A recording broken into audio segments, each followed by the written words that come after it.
ఈరోజు మన ఆశ్రమంలో కోకవరపు దుర్గ గారి వర్ధంతి సందర్భంగా మన ఆశ్రమంలో వారందరూ కూడా భోజన కార్యక్రమం ఏర్పాటు చేయాలని వారి కుటుంబ సభ్యులు మంచి ఆలోచన చేసి మన దగ్గరికి వచ్చినందుకు వీరిని అభినందిస్తూ, అలాగే దుర్గ గారి ఆత్మకు శాంతి చేకూరాలని, వారు లేని లోటు భగవంతుడు ఆ కుటుంబం. మరొక్కసారి మన ఆశ్రమం తరపున గోకవరపు దుర్గ గారి వర్ధంతి సందర్భంగా ఆమె పవిత్ర జ్ఞాపకార్థంగా మా ఆశ్రమంలో ఉన్న వ్యక్తులకు అన్నదాన కార్యక్రమం నిర్వహించబడుతుంది.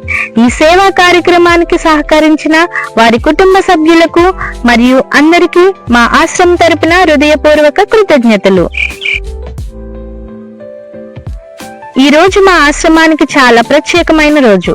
ఎందుకంటే చాలా దూరం నుంచి తమ కుటుంబ సభ్యులతో కలిసి ఇక్కడికి వచ్చి ఆశ్రమంలో ఉన్న పెద్దలకు ప్రేమతో భోజనం ఏర్పాటు చేసిన ఈ మంచి మనసున్న కుటుంబం మన మధ్యలో ఉండడం చాలా ఆనందకరంగా ఉంది. ఈ రోజుల్లో మనమందరం మన పనుల్లో బిజీగా ఉండిపోతున్నాం. కానీ అలాంటి సమయంలో కూడా సమాజం గురించి ఆలోచించి ఆశ్రమంలో ఉన్న పెద్దలను గుర్తు పెట్టుకుని ఇక్కడికి రావడం నిజంగా చాలా గొప్ప విషయం. వాళ్ళు ఇక్కడికి వచ్చి కేవలం భోజనం పెట్టడం మాత్రమే కాదు, ఇక్కడున్న ప్రతి ఒక్కరితోనూ ప్రేమగా మాట్లాడి వాళ్ళతో కాసేపు గడిపి ఒక కుటుంబంలా ఆనందాన్ని పంచుకున్నారు. ఇలాంటి మంచి మనసున్న వాళ్ళు సమాజానికి ఒక మంచి సందేశం ఇస్తారు. మన దగ్గరున్నది కొంచెమైనా దాన్ని పంచుకుంటే అది ఎవరికో ఒకరికి ఎంతో ఆనందాన్ని ఇస్తుంది. ఈ రోజు ఇక్కడున్న పెద్దలందరికీ కూడా చాలా సంతోషంగా ఉంది.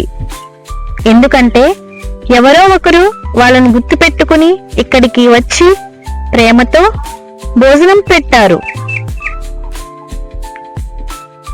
మా ఆశ్రమం తరపున ఈ మంచి మనసున్న కుటుంబానికి హృదయపూర్వక కృతజ్ఞతలు తెలియచేస్తున్నాము. వాళ్ళ కుటుంబం ఎల్లప్పుడూ సంతోషంగా ఆరోగ్యంగా ఉండాలని మనస్ఫూర్తిగా కోరుకుంటున్నాము.